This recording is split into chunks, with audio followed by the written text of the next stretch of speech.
우리는 지금 사도 바울이 밀레도에서 에베소 교회 장로들에게 마지막 고별 설교 또는 마지막 유언의 말씀을 전하는 것을 보고 있습니다. 그 25절은 처음 보라 이렇게 시작하고 있습니다.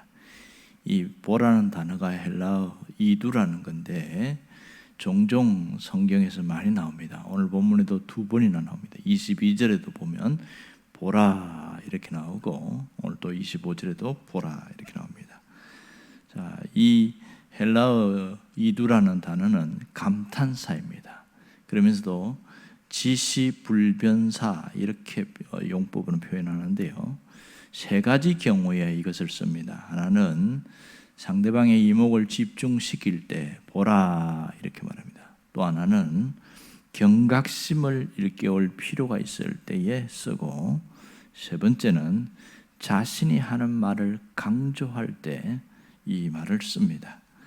자, 보면 앞에 22절에도 보면 바울이 보라 나는 성령에 매여 예루살렘으로 가는데 그러면서 이야기합니다.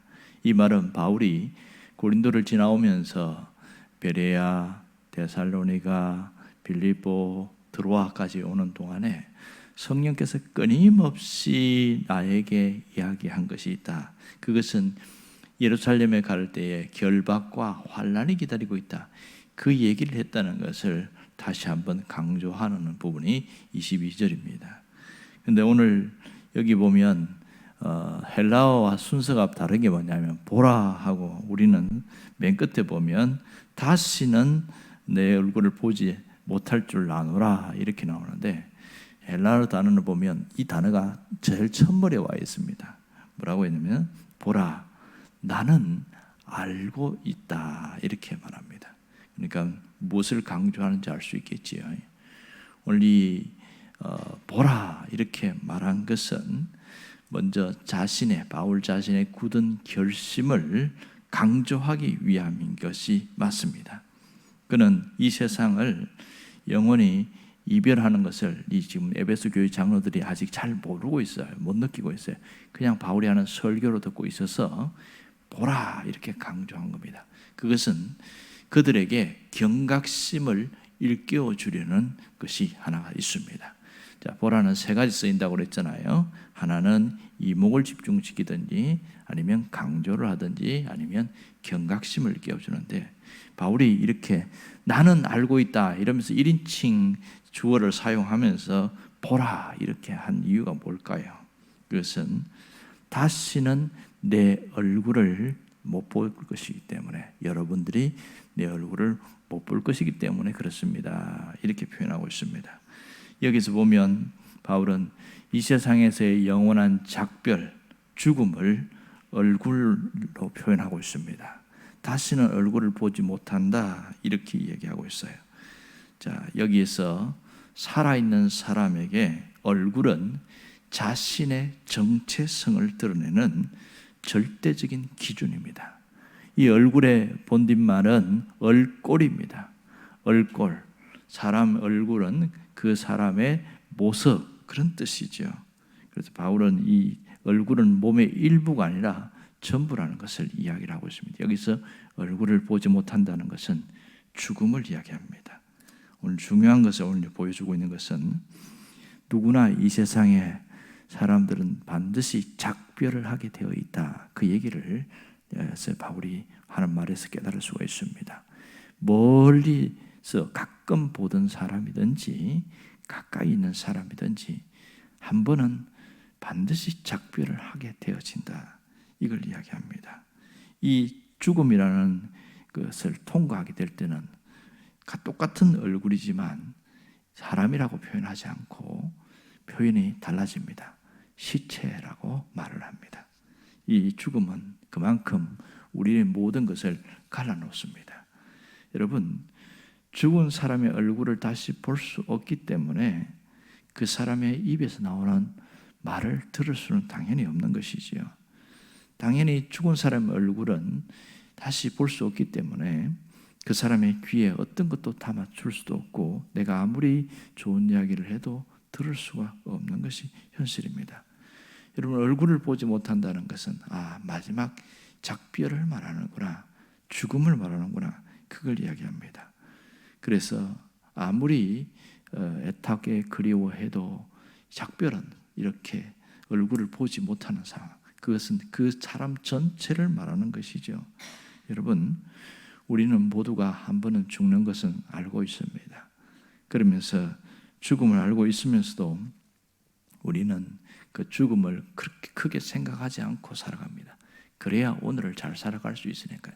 하지만 죽음이 있다는 것을 인식하고 사는 사람과 죽을지 안 죽을지 모르는 생각 없이 사는 사람은 완전히 다른 것을 알 수 있지요. 여러분, 죽음이 있다고 생각하는 것을 신앙적으로 표현하면 뭐라고 하냐면 종말론적 신앙, 이렇게 표현합니다. 내 마지막 날이 있다.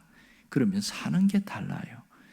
이것을 인식하지 못하면 자기 삶을 흥청망청 자기가 하고 싶은 대로 마음 가는 대로 그렇게 살아가지만 끝이 있다는 것을 아는 사람은 그 삶 자체가 상당히 다르다는 것을 알 수 있습니다. 함부로 살지 않는 것이죠. 여러분, 똑같은 얼굴이지만 호흡이 있는 사람의 얼굴은 사람이라고 말합니다. 하지만 호흡이 끊어진 사람의 얼굴은 시체, 이렇게 표현합니다. 그만큼 같은 사람이라도 숨을 쉬고 있느냐 숨을 쉬지 않느냐는 굉장한 차이가 있습니다. 오늘 여기에서 내 얼굴을 다시 보지 못한다, 이렇게 바울이 말한 것은 마지막 죽음에 대한 이야기를 다시 한번 강조하고 있는 것이지요. 여러분, 얼굴을 이야기하니까 좀 찾아보니까 특별한 모습이 나와요. 이 헬라어에도 보니까 헬라어에서 표현하는 이 얼굴이라는 단어는 눈이 움직이는 것, 뭐 이런 식으로 표현했어요. 참 재밌는 표현이더라고요. 그러니까 얼굴의 중심에 눈이 있다는 것, 헬라어 단어를 뜻을 보면 그렇더라고요. 그러니까 내가 어느 방향으로 얼굴을 돌리든지 눈은 따라가게 되었습니다. 그래서 헬라어의 얼굴이란 이 프로소폰이라는 것은 눈이 움직이는 것, 이렇게 표현을 했어요. 참 재밌지요. 보면 어떤 곳에는 눈은 마음의 창이다, 이렇게 표현합니다. 그 말은 그 사람의 마음을 어떻게 볼 수 있냐, 상대방의 눈과 얼굴의 모습을 통해서 알 수 있는 것이죠.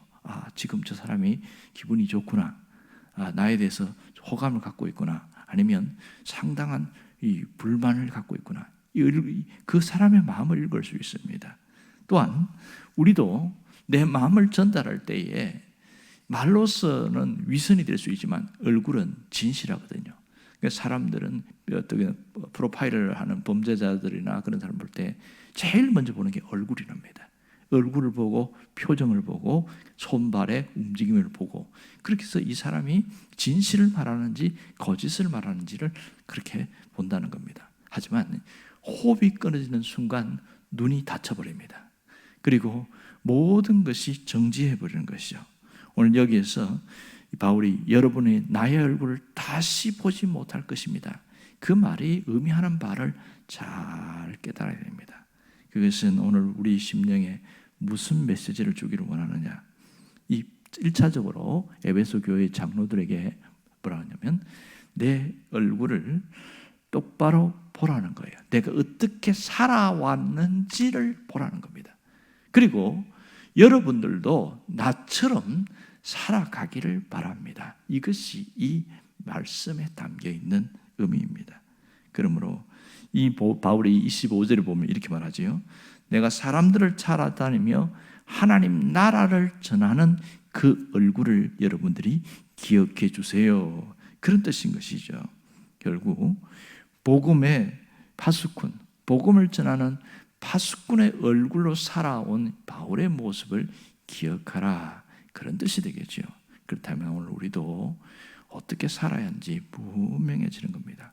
우리는 영혼의 꼴을 드러내는 이 모습, 그러니까 그 얼굴로 살아가는데 우리의 모든 것을 통해서 하나님을 드러낼 수 있어야 되고 그리스도의 복음이 전달되어지는 그런 복음의 파수꾼이 되는 그러한 얼굴이 되어야 합니다. 그럴 때 우리는 가장 소중한 모습을 나타내는 것이죠. 특별한 말을 하지 않아도 내 얼굴의 모습을 통해서 복음이 건너가게 된다는 것을 알 수 있습니다. 우리의 얼굴은 살아있을 때는 모든 것을 할 수 있습니다. 하나님을 위해서도 또 하나님 나라를 세울 수 있는 일도 할 수 있는 것이죠. 그만큼 오늘 이 바울의 메시지가 에베소 교회 장로뿐만 아니라 우리에게도 깊이 새겨지는 그런 말씀이 될 수 있기를 바랍니다. 기도하겠습니다.